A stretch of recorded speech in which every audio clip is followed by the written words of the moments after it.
Welcome to Heart and Fortune, where every story whispers truth, betrayal, and love deeper than kingdoms.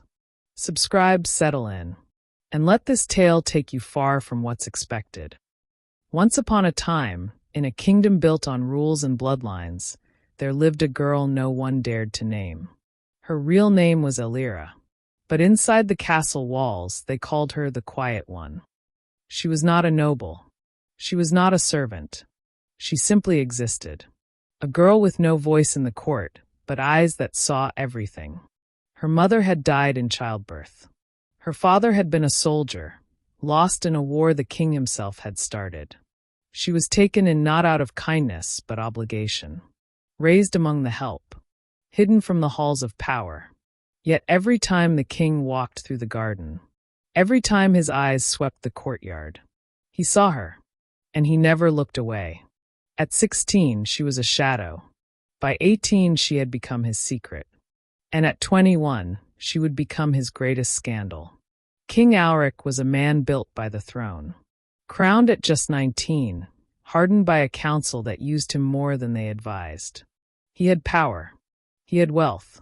He had 1,000 women who wanted his favor. But he didn't have love. And worse, he didn't have trust. Until her. Elira never sought his attention.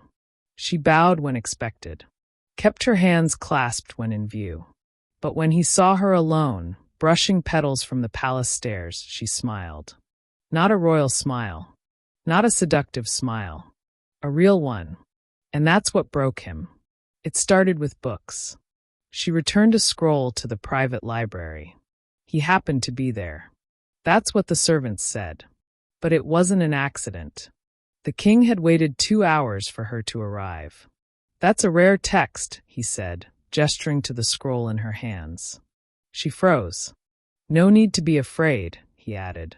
I find silence more honest than most conversation.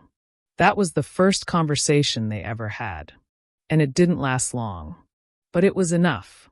From that moment on, Elira was invited more and more to corners of the palace most maids never saw. Not the bedroom. Not yet. But the gardens. The chapel. The observatory. He told her things no one knew. About his fears. About the wars. About the betrayal of his brother. About the crown that weighed heavier every year. And she listened. With silence. With kindness. With no motive. And that, to a king, was more dangerous than any dagger. It didn't take long for the whispers to begin. The queen mother noticed first. The way the king lingered too long in the southern wing. The extra guard posted near the royal garden. The girl with no title who suddenly had access to places only nobles were permitted. The court ladies whispered behind lace fans. The council raised brows but said nothing yet. Because it was just a rumor. Just speculation. And in kingdoms like these, truth always hides in shadows until someone lights a torch. One evening, during a formal banquet, Elira was seen. She wasn't on duty. She wasn't supposed to be there at all. But there she stood, quietly refilling goblets of wine. King Auric looked up and froze mid-sentence. And the queen mother saw it. The flash of recognition. The subtle ache in his eyes. She had seen that look before. In her late husband. Right before he abandoned her bed for another woman. She would not allow her son to fall to such foolishness. Not for a servant. A month later, under moonlight and hidden in the sanctuary of the old chapel behind the stables, the king knelt. There was no crown on his head that night. No velvet robe. No guards. Just a man. And a girl with tears in her eyes. I cannot give you a kingdom, he whispered. Not yet. Maybe never. But I can give you my name. My loyalty. My life. And from his coat, he pulled a ring. It wasn't gold. It wasn't jeweled. It was carved from cedar, the same wood as her mother's old comb. Elira's hand trembled. Auric, she said, voice cracking. What we are, what we feel, the world will never allow it. I don't care what the world allows, he said. I care what we choose. They were married that night. by a monk who had once saved Auric's life during the siege of Venholm. A man who owed the king everything, and who vowed his silence till death. No court, no decree, but in their hearts they were one. But the world never stays silent for long. That winter, the Queen Mother orchestrated an engagement between King Auric and Princess Soraya of Elanvale. It was political, strategic, and utterly cold. "I'm already married," Auric said behind closed doors. "To whom?" she asked, her voice sharp as ice. "To a servant girl with no land, no name, and no noble blood?" "She's my wife," he said, jaw clenched. "You will honor her." "I will do no such thing," she snapped. "She is nothing. And if you declare this madness to the court, you'll lose them. You'll lose the nobles, the allies, the entire kingdom." She paused. "Or perhaps you'd rather start a war over a girl who cleans your floors." Auric stormed out, but the truth settled in his chest like lead. His crown and his heart could not exist in the same place. And it was then he realized. Loving her meant hiding her. Loving her meant protecting her from everything he had built. Even himself. Queen Mother Adeline did not scream. She did not cry. She planned. She was a daughter of strategy, born of war, raised to manipulate kingdoms like pawns on a board. If the king would not end this foolish entanglement, then she would make the decision for him. She summoned Lady Thera, the court's most loyal gossip. "Bring me her name," she whispered, "and everything she hides." Within days, Thera returned, breathless and victorious. Her name was Alira, daughter of a seamstress and a drunkard. No noble blood, no family of worth, no future worth saving. The Queen Mother smiled coldly. And then she wrote one letter, sealed in gold wax, addressed to the court of Elanvale, confirming Auric's engagement to Princess Soraya. A deal made, a secret buried, and a servant girl soon to be erased. Alira knew something was wrong when the kitchen fell silent. She entered through the west hall, basket in hand. But no one would meet her eyes. Even the guards looked away. That's when she saw them. 6 men in dark armor. Royal crest on their chests, but no warmth in their orders. "Alira of Gresh Hollow," one announced. "You are under arrest for high treason." The words barely registered. Treason? She'd spoken to no one. Shared nothing. A hand gripped her wrist. The ring on her finger gleamed in the torchlight. "That's the king's seal," one guard whispered. "He married her." The leader's eyes narrowed.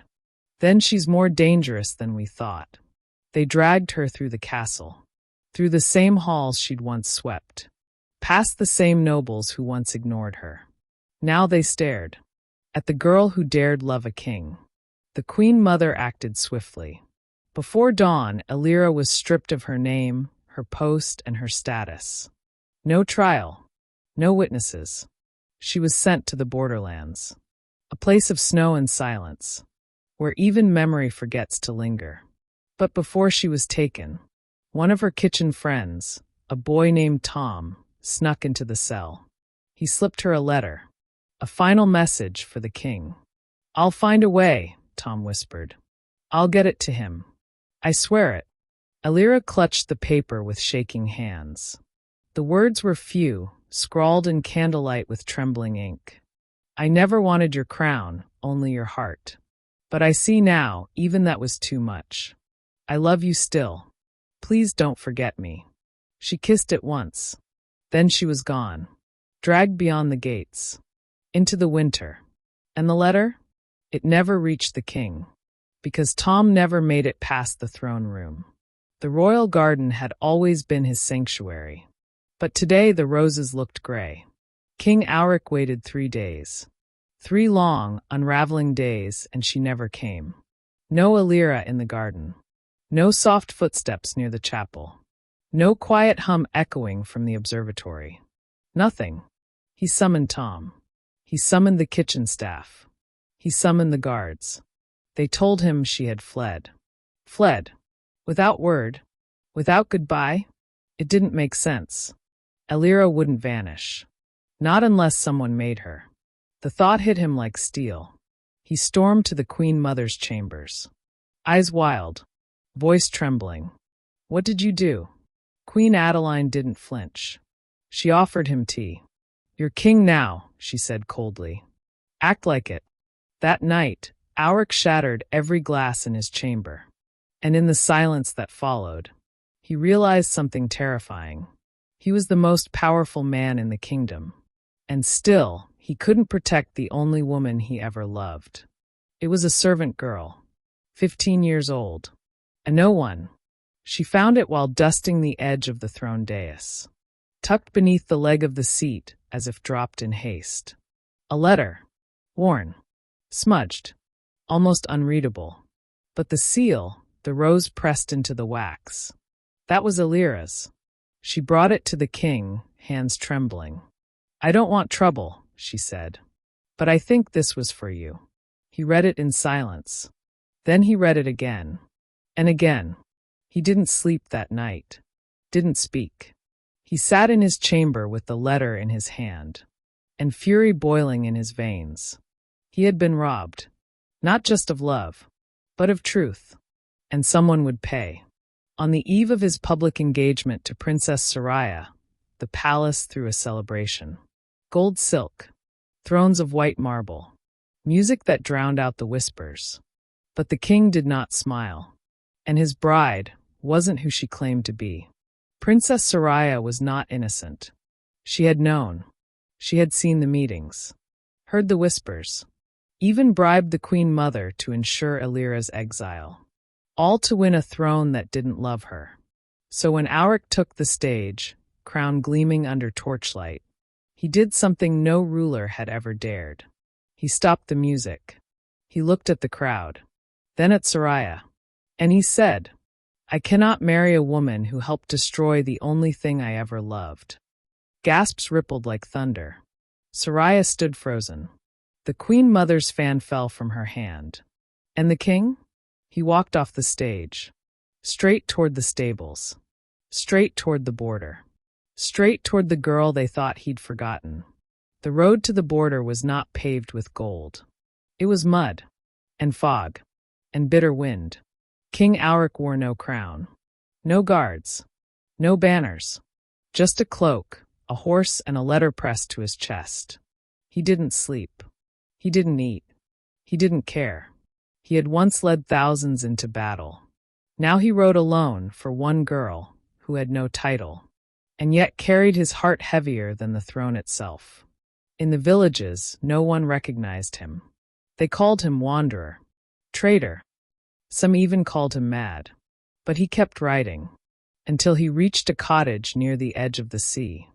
A small, weather-worn home, and a woman humming softly inside. She opened the door slowly. Elira had aged just slightly, her hair longer, her eyes deeper. She wore no jewels, no silks, just linen and salt in her skin. And still, she was the most royal thing he'd ever seen. She blinked, then froze. Her voice cracked as she whispered, "Auric?" And he, the king, fell to his knees. Not out of tradition, out of need. He buried his face in her waist and wept, like a man who had finally come home, like a boy who had been lost too long. And she, who had waited without hope, fell beside him and held him like the world was ending. And for the first time in years, neither of them said a word, because words were too small for a moment like this. In the morning, the sun hit the cottage in golden slants. She made him tea. He fixed the broken chair. And for 2 weeks, they lived like ghosts in time. No guards, no court, just two people who had once belonged to the world, now belonging only to each other. But Elira held back. He saw it. Every time she touched her stomach. Every time she looked toward the edge of the trees. Every time he said forever, and she flinched. On the 14th night, he asked, "What aren't you telling me?" And her silence was the answer. She stood, turned toward the cupboard, and pulled out something wrapped in linen. She handed it to him with shaking hands. Inside was a baby blanket, royal colors, frayed at the edge, and a lock of hair. His hair. "Alira," he choked. "Is there a child?" She nodded once. "She's 5, she whispered. "And she knows your name." He found her chasing seagulls by the cliffside. Her laugh. It was Alira's. But her eyes? Those were his. Clear, stormy blue. Unmistakable. She turned when she saw him, uncertain. She looked at her mother, who nodded gently. Then the girl walked toward him. Not rushed. Not scared. Just curious. She stopped a few feet away and tilted her head. "Are you the king from Mama's stories?" Auric knelt, heart pounding. "I was," he said softly. "But I think I'd rather just be your father." She blinked once, then took his hand. "I'm Leora." Leora. The name meant light in the old tongue. She didn't know it, but her name alone could have started wars. And to him, she was already worth an entire kingdom. They came on the 17th night. Not soldiers. Spies. Cowards in cloaks who crept through brush and shadow. One of them was caught by a fisherman in the next village over, bleeding from a dog bite. He confessed under fear of death. The Queen Mother knows. She knows Auric is alive. She knows he's with the commoner. And she knows about the child. She wants them back. Not for love. Not for forgiveness. For silence. For image. For the throne. Because a king with a hidden wife and secret heir? That's not a fairy tale. It's a scandal. And scandals are dangerous in kingdoms built on perception. That night, Auric didn't sleep. He stood at the shore, staring out at the waves. Alira joined him just before dawn, Leora asleep in her arms. He looked at them, the woman who defied an empire, and the girl who unknowingly threatened a crown. He kissed them both, then said the words Alira had prayed she'd never hear again. "I have to go back." She shook her head, tears pooling. "It's too dangerous. You don't know what they'll do." He cupped her face, voice cracking. "No, they don't know what I'll do. If they want a war, let them come. But I won't let them touch her. Or you. Ever again." He stepped back, spine straightening. Not as a lover. Not as a father. But as a king. For the first time, he wasn't running from the throne. He was running to it. When King Auric walked into the royal court, no trumpets sounded. No horns. No flowers. Only gasps. The nobles froze. The Queen Mother nearly fainted. And one guard dropped his blade at the sight of him. Because ghosts don't belong in marble halls. And yet, here he was. Tired. Bearded. Cloaked in road dust and fury. "I was betrayed," he said, his voice like thunder wrapped in velvet. "You crowned me. Then caged me. Then mourned me. Now." He pulled a scroll from beneath his cloak. "I have my own story to tell." On it was proof. A hidden marriage. A living heir. Royal seals. A priest's witness mark. The nobles looked between the Queen Mother and the king, and knew one of them was a liar. The Queen Mother rose, voice trembling beneath fury. "She bewitched you. She's not of royal blood.